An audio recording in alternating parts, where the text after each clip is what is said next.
এই গীতটোৰ বিষয়ে যাতে আমাৰ দেশৰ প্ৰতিজন নাগৰিকে জানিব লাগে বা আজিৰ দিনটোতো দেশপ্ৰেমৰ যিটো ধাৰাবাহিকতাটো আমি যিটো লৈ যাব লাগে, মই ভাবোঁ এই কাৰ্যসূচীৰ দ্বাৰা আমাৰ সেইটোকে লক্ষ্য আগত ৰাখি যাতে আমাৰ দেশপ্ৰেম সদায় সকলোৰে অন্তৰত জীৱিত হৈ থাকে আৰু দেশপ্ৰেম জীৱিত হৈ থাকিলে দেশৰ কাৰণে কণ্ট্ৰিবিউশ্যন বহুত এটা বেলেগ ধৰণৰ হয়, সেইটো আমি সকলোৱে উপলব্ধি কৰোঁ।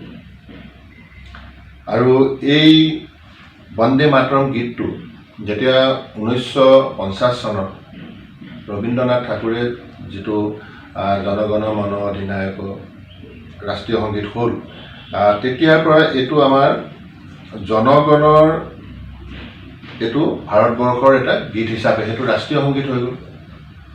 আৰু এইটো তেতিয়াৰ পৰাই আমাৰ প্ৰজাতন্ত্ৰৰ এইটো এটা গীত হিচাপে আমাৰ প্ৰচলিত হৈ আহিছে। আৰু আমি পাৰ্লিয়ামেণ্টতো যেতিয়া আমি চিনেটাই হয় তেতিয়া আমি এই গীতটোৱেই আমাৰ মানে পৰিসমাপ্তি আমাৰ সংসদৰো অধিৱেশন হয়।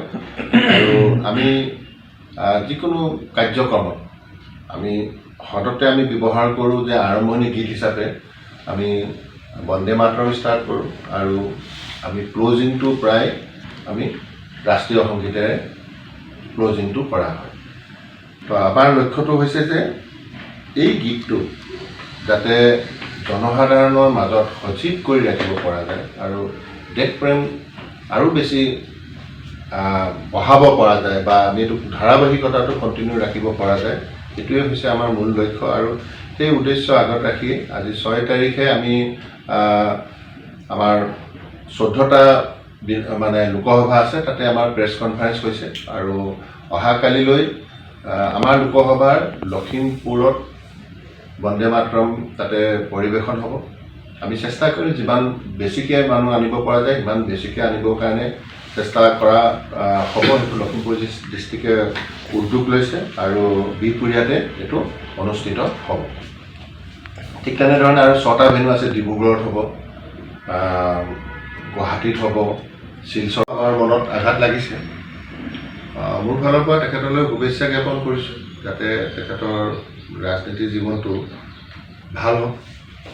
আৰু মোৰ এইটোৱেই ধাৰণা হয় যে তেখেতে হয়তো সক্ৰিয় ৰাজনীতি তেওঁ আৰু কৰিবলৈ ইচ্ছা আছে। তো বিজেপি দলৰ কিছু এই ক্ষেত্ৰত লিমিটেশ্যন আছে, যেনেকৈ বয়সৰ এটা সীমা থাকে আৰু সেই বয়সৰ পিছত কিছু গুৰু দায়িত্ব অলপ মানে নিদিয়া হয়। তো মোৰ ধাৰণা এইটোৱে যে তেওঁ হয়তো আৰু সক্ৰিয় ৰাজনীতি বা তেওঁ আৰু বেলেগ ধৰণে কিছু কথা হয়তো চিন্তা কৰি তেওঁ অন্য দলত যোগদান কৰিছে। আৰু আমাৰ ফালৰ পৰা শুভেচ্ছা আছে যাতে তেওঁ সফল হয়, কাৰণ দেশৰ কাৰণে কাম হ'লে আমাৰে ভাল। গতিকে শক্তিশালী হওক তেখেত, মোৰ ফালৰ পৰা এইখিনি কাম তললৈকে যাওক। প্ৰতিটো লোকসভা অনুষ্ঠিত হ'ব নাই, গোটেই অসমত 6টা লোকেশ্যনত হ'ব, কিন্তু এই কাৰ্যসূচীটো সমগ্ৰ ভাৰতবৰ্ষতে চলিব। অসমৰ কোন কোন ঠাইত হ'ব কাইলৈ? লখিমপুৰৰ বিহপুৰীয়াত হ'ব।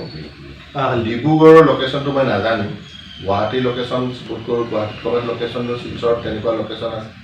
তো অহাকালিলৈ আমাৰ 6টা লোকেশ্যনত হ'ব, তাত 5,000 অতি কমেও লোক উপস্থিত থাকিব। আৰু এটা ভেন্যুত থাকিব, এটা ভেন্যুতে 5,000 লোকৰ দ্বাৰা বন্দে মাতৰম পৰিৱেশন হ'ব।